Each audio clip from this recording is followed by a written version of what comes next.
latest movie and updates, watch my channel. Please subscribe and comment. Let's move into the video. ప్రస్తుతం బుచ్చిబాబు దర్శకత్వంలో పెద్ది అనే cinema చేస్తున్నాడు రామ్ చరణ్.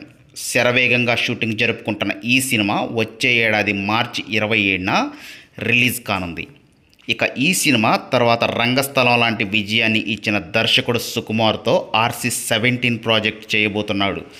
ఈ ఏడాది చివరిలో ఈ సినిమా సెట్స్ పైకి వెళ్ళే అవకాశం ఉంది. ప్రస్తుతం సుకుమార్ ప్రీ ప్రొడక్షన్ వర్క్స్తో బిజీగా ఉన్నాడు. ఇక ఆ తర్వాత చరణ్ ఏ దర్శకుడితో సినిమా చేయబోతున్నాడు అనే విషయంలో జోరుగా చర్చ జరుగుతుంది. పలానా దర్శకుడితో RC-18 ఉంటుందనే టాకు వినిపిస్తుంది. అయితే తాజాగా ఈ లిస్టులోకి మాటల మాంత్రికుడు త్రివిక్రమ్ పేరు గట్టిగా వినిపిస్తుంది. ప్రస్తుతం త్రివిక్రమ్ విక్టరీ వెంకటేష్తో ఓ సినిమా ప్లాన్ చేస్తున్నాడు.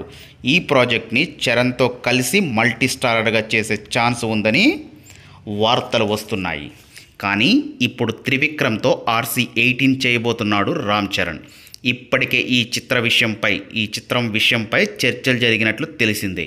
అన్నీ అనుకున్నట్లు జరిగితే వచ్చే ఏడాది ద్వితీయార్థంలో ఈ సినిమా సెట్స్ పైకి వెళ్ళే అవకాశం ఉందట. ఈ ప్రాజెక్ట్ను హారిక అండ్ హాసిని క్రియేషన్ సంస్థ నిర్మిస్తున్నట్లు తెలుస్తుంది. కుదిరితే త్వరలోనే అధికారిక ప్రకటన రానుందని సమాచారం. ఇదే నిజమైతే త్రివిక్రమ్ అల్లు అర్జున్ మూవీ అటకెక్కినట్లే. అయితే మరోవైపు RC-17 త్రివిక్రమ్, RC-18 సుకుమార్ చేస్తున్నారనే ప్రచారం జరుగుతుంది. ఇందులో ఎలాంటి నిజం లేదని అంటున్నారు. మరి చరణ్ ఎలా ప్లాన్ చేస్తాడో చూడాలి. మరి ఎవరి కాంబినేషన్తో ఎలా ఉంటుందో లెట్స్ వాచ్ అండ్ సీ.